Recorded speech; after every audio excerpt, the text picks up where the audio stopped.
Naalala niyo pa ba, nung lahat tayo nagdurusa ng pandemic? Meanwhile, yung mga paboritong kontraktor ni Duterte na kumita, nakabili pa ng mansyon sa Dubai. Diyan, mismo, sa property na yan. Matagal nung magkakilala sina Duterte at Michael Yang. In fact, bago pa man maging Pangulo si Duterte, nakabisita na siya sa Xiamen, sa isa sa mga opisina ni Yang. At noong 2017, si Yang naman ang pumunta sa Davao.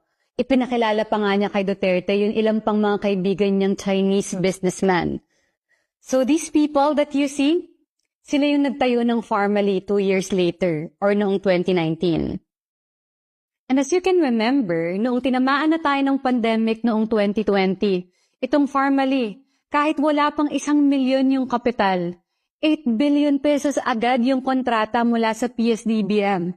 Care of another Davao guy, yung dating tao ni Senator Bongo, si Lloyd Christopher Lau.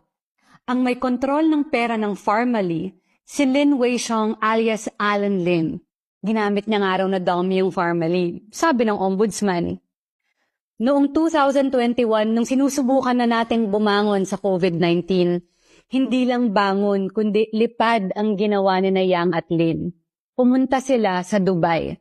And in just 2 months, in May and June 2021, nakabili si Lin ng 2 property worth 1 billion pesos. Ang isa sa mga villa na yon, naging co-owner si Yang. Nabenta rin nila agad at kumita pa nga sila ng 370 million pesos. Alam nyo, wala namang mali sa pagbili ng property. Kung mayaman ka, go, gastusin mo yung pera mo. Ang tanong lang naman, paano ba nila kinita ang perang to? Imagine, napakaliit yung kapital tapos 1 taon lang, may 8 billion ka na. Substandard nga daw yung ilang sinupply nilang face mask at face shield. Tsaka parang hindi natatapos yung issue sa kanilang dalawa. Kasi nung may inismuggle na Shabu sa Pampanga last year, parang may bakas pa rin daw sila dahil interlocking yung directors ng mga kumpanya.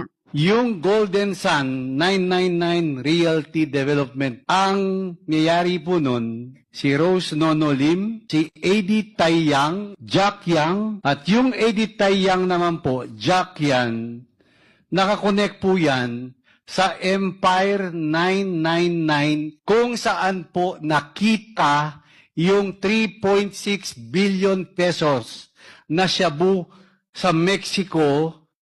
We tried to get the side of Lin and Yang through their lawyers. Pero kung ang House Quadcom no, hindi nila sinasagot kami pa kaya?